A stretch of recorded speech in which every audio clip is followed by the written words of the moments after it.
E ela estava me contando uma história onde ela falou: Tari, lá estava eu, minha mãe começando a brigar comigo, e algo na minha cabeça simplesmente virou uma chave e eu entendi. Não adianta eu tentar explicar meu lado. Eu desisto.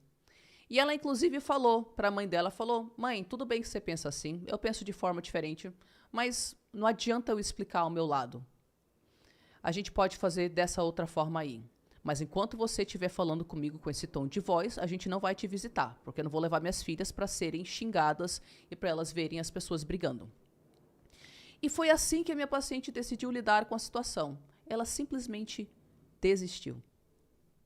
Mas por quê, gente? Porque a gente está falando aqui de uma pessoa de meia idade que, desde que era criança, tenta forçar a mãe a enxergar seu lado, entender seu lado. E agora ela já está bem encaminhada aí nesse processo de individuação. Ela não precisa tanto que a mãe dela entenda o lado dela, valide o lado dela. E eu quero que vocês prestem atenção na seguinte questão. Não só ela não ficou gastando saliva tentando explicar para a mãe como é que era o lado dela, como ela tem passado, né, ela passou as últimas sessões falando sobre o futuro dela, falando sobre ideias de negócios, falando sobre planos com as filhas. E isso era algo que não acontecia no passado. Quem aqui consegue se identificar com isso? Quando a gente desiste de algo, a nossa energia deixa de ir para esse algo e ela fica liberta, ela fica disponível. Aí, Patrícia, Jim, Márcia, todo mundo que está aí conectado, como é que é receber de volta essa energia que há 20, 30, 45 anos estava sendo investida em forçar o outro a nos enxergar, forçar o outro a nos validar? Agora, pela primeira vez na vida adulta dela, ela conseguia pensar no que ela queria fazer na carreira dela, nas outras áreas da vida dela. E pela primeira vez na vida dela, olha que interessante, conforme ela foi se desconectando da necessidade emocional de receber uma mãe específica, uma mãe que a entendesse, que a validasse, conforme ela foi desapegando disso, sabe o que aconteceu também, gente? Ela desapegou de se apaixonar com pessoas indisponíveis.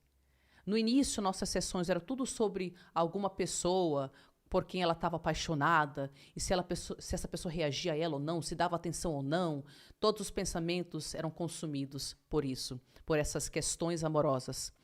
E agora, gente, ela não tendo aquela necessidade da criança interna dela de receber uma mãe que a valide, curiosamente, no dia a dia, curiosamente não, né? Bem compreensível para quem entende um pouco mais da mente, ela parou de projetar essa necessidade de ser amada e validada em cima das pessoas aleatórias na vida dela.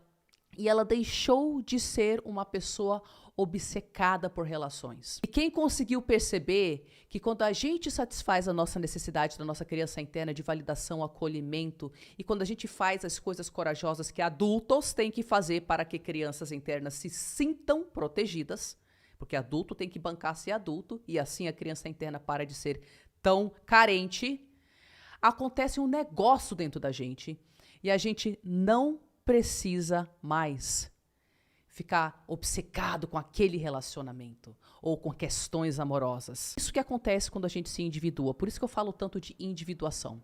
Porque quando a gente não é individuado, gente, a nossa energia psíquica é toda voltada para tentar satisfazer as necessidades não satisfeitas da primeira fase da nossa vida, gente. Da infância, a gente é consumido por isso. Mas quando a gente se individua, a gente deixa de só reagir àquelas necessidades não satisfeitas do início da vida.